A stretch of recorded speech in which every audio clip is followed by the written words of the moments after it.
Siga, la mignonne. Hey, la mignonne. Et Tracy Mbelenga Pro. Merci beaucoup, bon poto. Tout balela tonton de la presse congolaise, Juvenal qui va là. Bon ça est belé, donc on vous annonce la libération de Koffi Olomide cet après-midi. Donc Koffi Olomide vient d'être libéré dans la prison Makala centrale. Donc le bal on moko que non sonye meli ba betango li kofité. Ba tekino ki ba so minganga. Rira bien. Qui rira demain. Ouais, déjà parlé.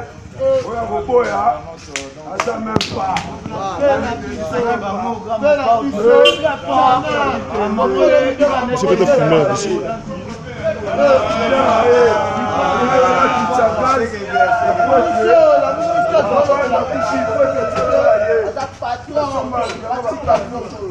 Vous allez commander Pascal a retiré nos commentaires pour la sortie à Koffi.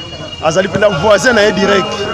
Oh, vous avez mon sengo, vous allez se la pour la Koffi, libération Koffi. Oh, commandant Pascal a beau l'Obama, tu reçois Sima.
Oh mon conjoint.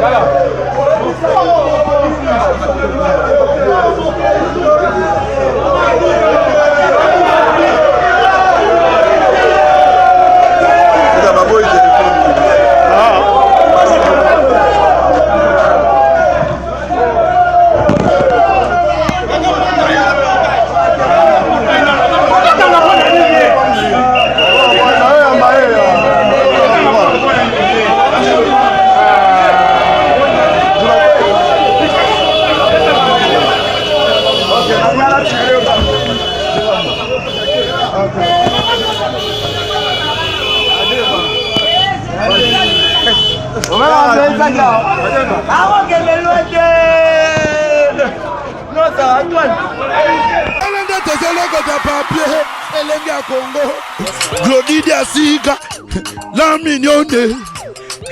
Hey, la mignonne. Et Tracy Mbelenga Pro.